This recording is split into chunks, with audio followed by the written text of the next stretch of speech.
أعوذ بالله من الشيطان الرجيم بسم الله الرحمن الرحيم اللهم صل على سيدنا محمد الفاتح لما أغلق والخاتم لما سبق وناصر الحق بالحق والهادي إلى صراطك المستقيم وصلى الله عليه وعلى آله وصحبه حق قدره ومقداره العظيم اللهم صل على سيدنا محمد وعلى آل سيدنا محمد كما صليت على سيدنا إبراهيم وعلى آل سيدنا إبراهيم وبارك على سيدنا محمد وعلى آل سيدنا محمد كما باركت على سيدنا إبراهيم وعلى آل سيدنا إبراهيم في العالمين إنك حميد مجيد إلهي أنت مقصودي ورضاك مطلوبي أعطني محبتك ومعرفتك يا أرحم الراحمين أعوذ بالله من الشيطان الرجيم بسم الله الرحمن الرحيم قل هو الله أحد الله الصمد lam yalid walam yulad walam yakul lahu kufuwan ahad. Alhamdulillah wa syukru ala ni'amillah para sahabat sekalian. Kita bersyukur kepada Allah Ta'ala. Kita masuk di dalam halaqah zikir.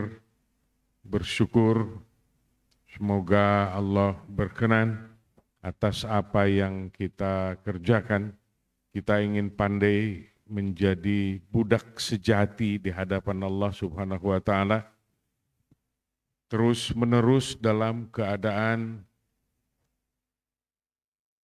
diberikan kewaspadaan di dalam hati kita agar kita terus mengingat Allah Subhanahu wa Ta'ala dan menjadikan kita mengenal diri kita sendiri. Semoga Allah juga memberikan atau doa ini dikenakan kepada para sahabat dimanapun berada. Para sahabat sekalian, ini pengajian malam ini sesungguhnya tadi saya dengar itu bab kewaspadaan. Ada juga gurur di dalamnya. Tipuan isi dunia. Para sahabat sekalian, tipuan isi dunia itu berlaku zahiran wa batinan. Dia menelisik menyusup ke dalam nada jiwa kita, lalu menjadi, mungkin minggu lalu sudah saya terangkan juga, menjadi salah satu tulul amal. Di dalam tulul amal ini ada juga yang hanyut di dalamnya, tetapi ada juga yang halus. Tulul amal ini, entah di tempat yang sepi, di kesepian, atau sedang ada di dalam kebergaulan, itu angan-angan itu bisa datang. Mempunyai harapan, lalu bayangan-bayangan yang kira-kira kita hanyut di dalam isi dunia ini untuk menyenangkan badaniah kita dan batin juga. Mengapa seperti itu? Karena di dalam dunia ini yang hidup di kesendirian berbeda lagi dengan hidup orang yang berkeluarga. Lalu orang yang sudah berkeluarga, sudah berkurang satu demi satu karena berpulang ke akhirat, berarti sempat ada yang mengalami di kesendirian. entah itu bapak, entah itu ibu, hidup di kesendirian. Dia mempunyai angan-angan yang berbeda pada dasarnya. Angan-angannya tidak sama dengan manusia-manusia yang masih muda. Keteringatannya tentang harta benda, sekalipun an-nafs ini, tentang harta benda, tidak mati dia. Tidak mati. Karena manusia mempunyai kebutuhan di dalam kehidupan. Lalu bagaimana dia bergerak di dalam hati? Dia akan masuk bercabang ke seluruh tubuh, bercakap-cakap, lalu akal dipermainkan, padahal tahap demi tahap tentang tulul amal ini adalah kosong semua. Saat sedang merasakannya, nanti aku bagaimana ini? Aku harus begini dan begitu. Aku harus punya ini dan itu. Bagaimana ini sesuatu yang tiada? Para sahabat sekalian, inilah dia keadaan dunia yang Rasulullah menyebutnya adalah dunia lebih hina daripada bangkai kambing itu. Sekalipun hina lebih daripada bangkai kambing itu, tetapi manusia hanyut di dalamnya. Dia tenggelam. Dia mempunyai harapan-harapan atas yang si hina dari bangkai itu. Mengapa seperti itu? Karena kita bertautan dengan rasa. Inilah dia Rasulullah memberikan. Allah menurunkan kepada Rasulullah berupa wahyu. Lalu Rasulullah mengajarkannya kepada kita.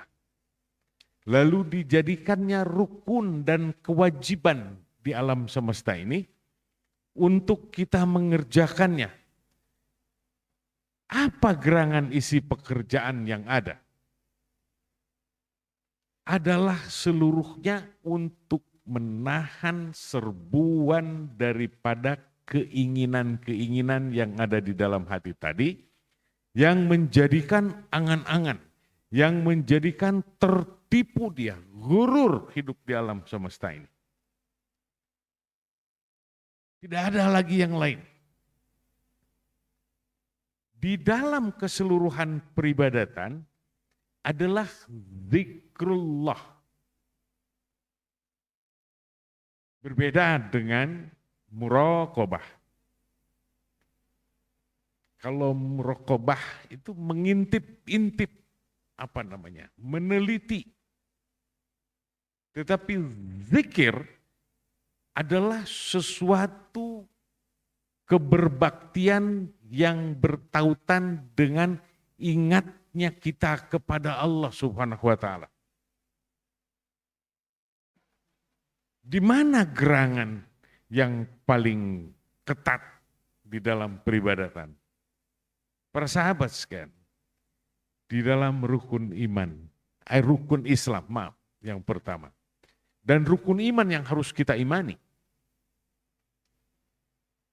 Karena kita akan berpulang. Salah seorang sahabat kita, atau kita mungkin siapa yang pernah pergi berumroh atau berhaji.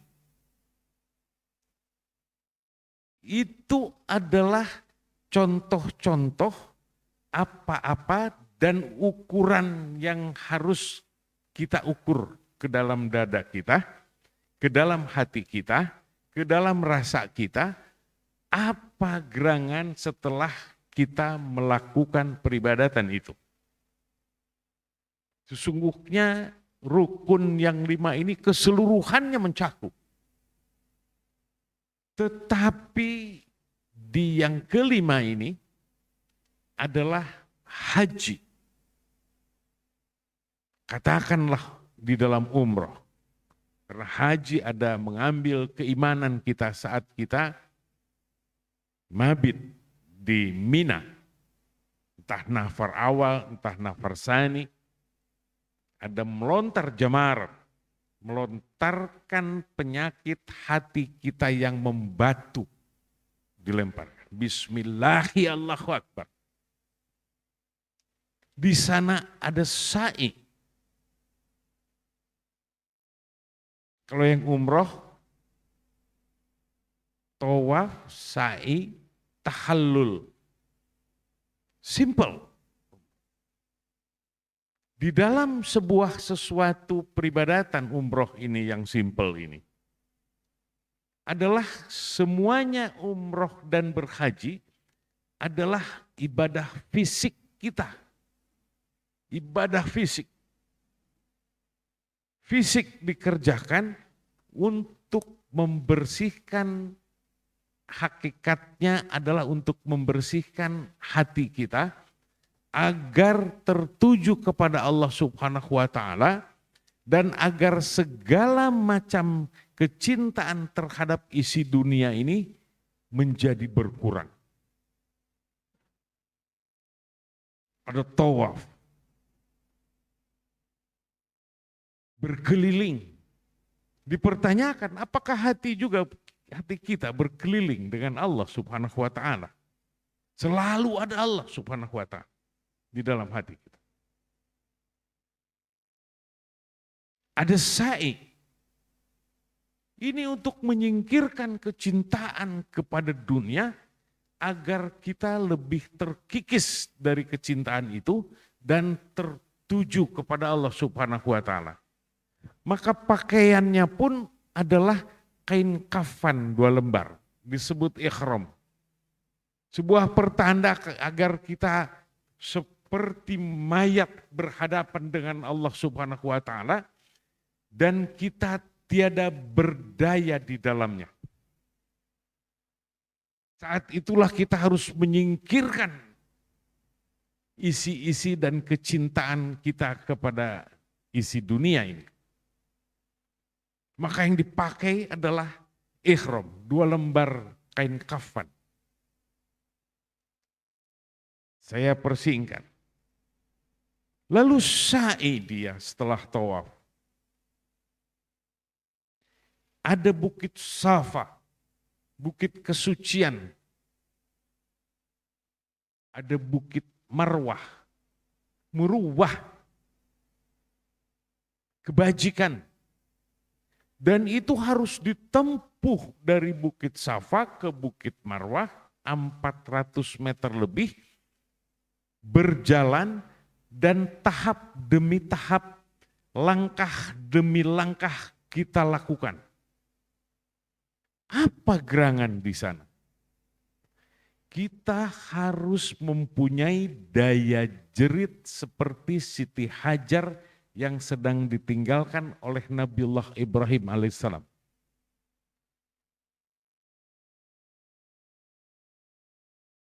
Ini yang harus dirasakan. Safa adalah bukit kesucian. Marwah adalah kebajikan, muruwah. Saat naik ke bukit Safa, lalu kita membaca di sana, Inna Safa wal Marwata min sya'airillah. Lalu kita mulai melangkahkan kaki yang pertama. Para sahabat sekalian, baru menyelesaikan tawaf saja, lalu kita mulai sya'i. Ini adalah cara mensucikan hati. Kebanyakan sudah berkeluh kesah. Para sahabat sekalian, bahasa keluh kesah inilah yang ada di alam semesta dan ada di dalam hati kita.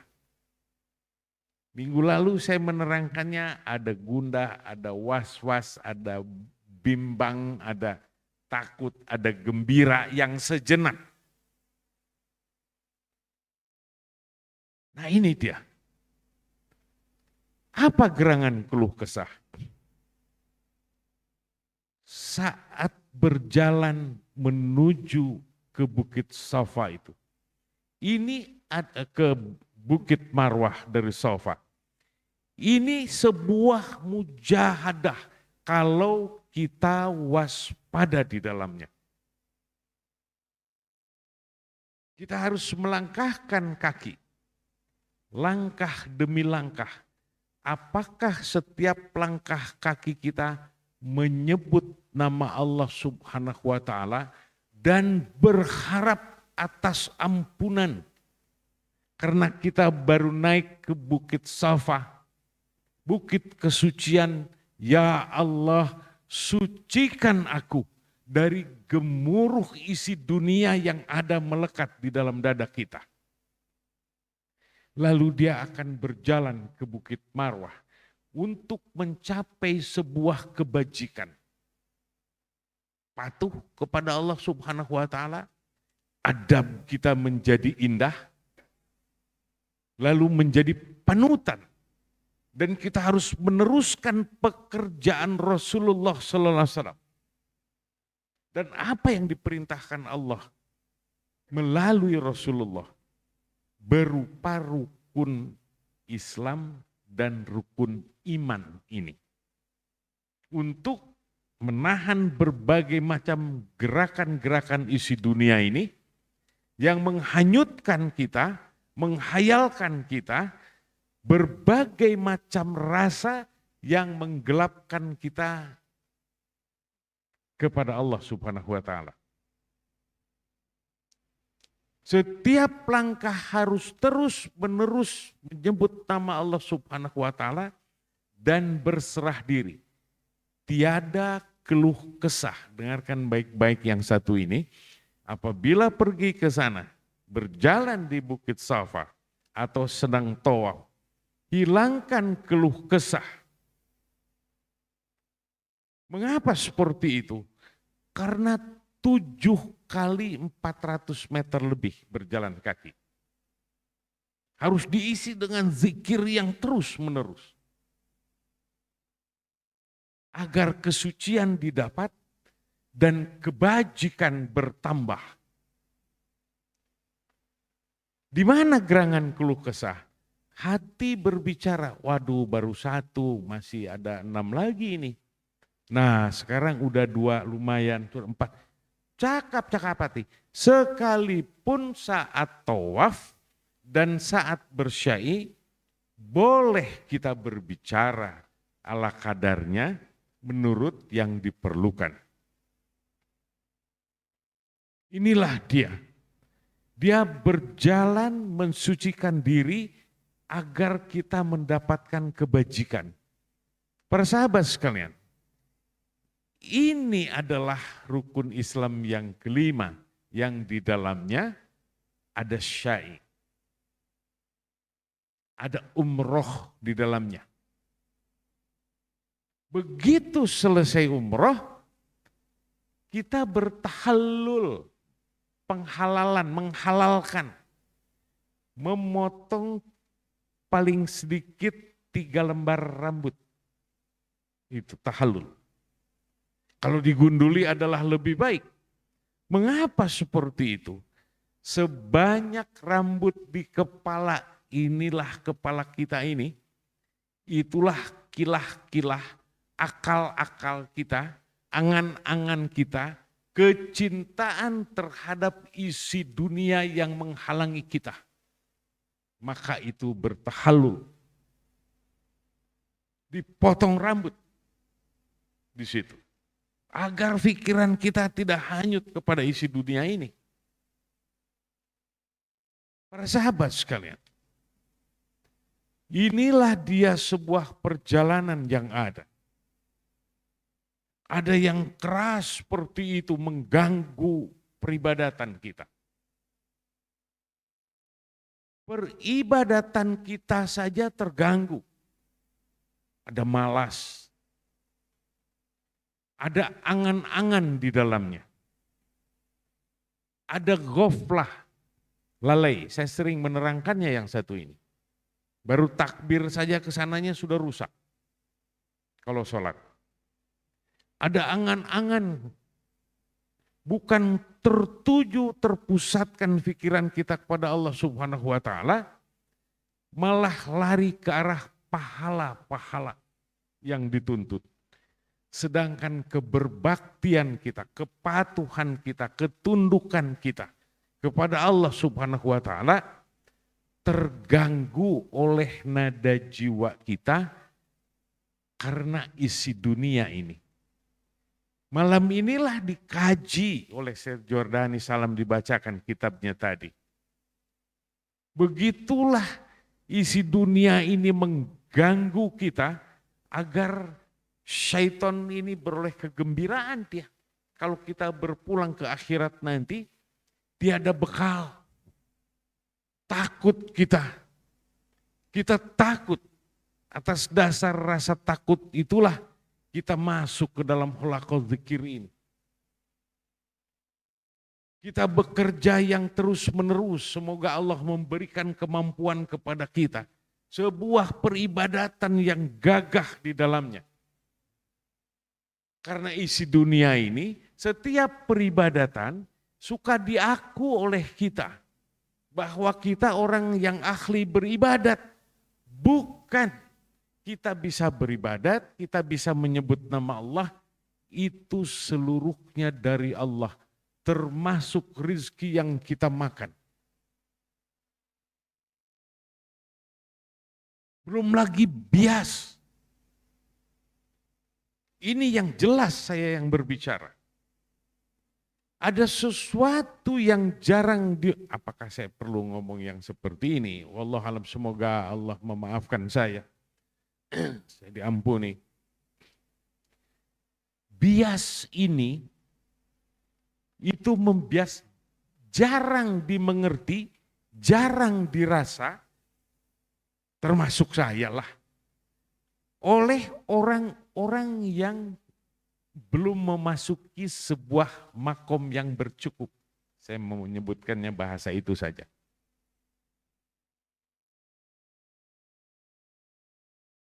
Rambut jatuh saja. Rambut kepunyaan siapa gerangan?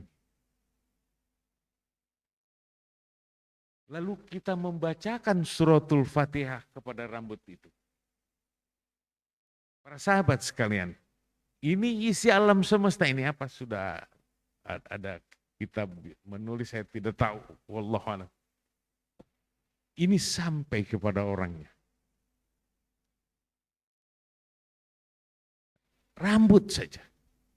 Kuku. Saya diajarkan waktu saya masih kecil. Saya katanya kalau motong kuku, bacakan Fatihah itu. Mohon ampunan. Mengapa seperti itu? Karena ini adalah bagian dari tubuh kita yang kita pakai. Kalau kita memotongnya itu adalah bangkai kita, sebagian daripada tubuh kita. Termasuk memotong rambut juga.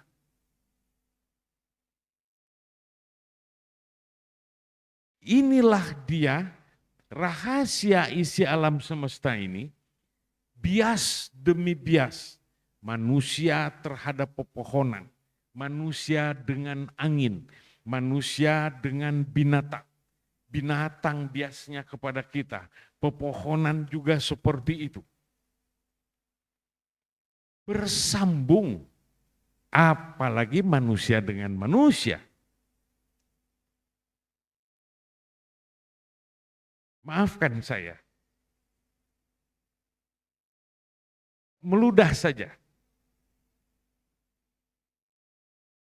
Ini air ludah siapa ini? Atau ini harus bicara tidak yang seperti itu tuh ya. Di mana saja orang itu di ujung bumi, misalnya nih, saya beri contoh saja. Ada orang menghina kita dengan meludah. Wah, meludah. Setelah diludahi, orang itu pergi. Kalau orang yang mengerti dan tahu tentang bias apa kalau zaman masa kini energi lah ya mungkin seperti itu disebutnya.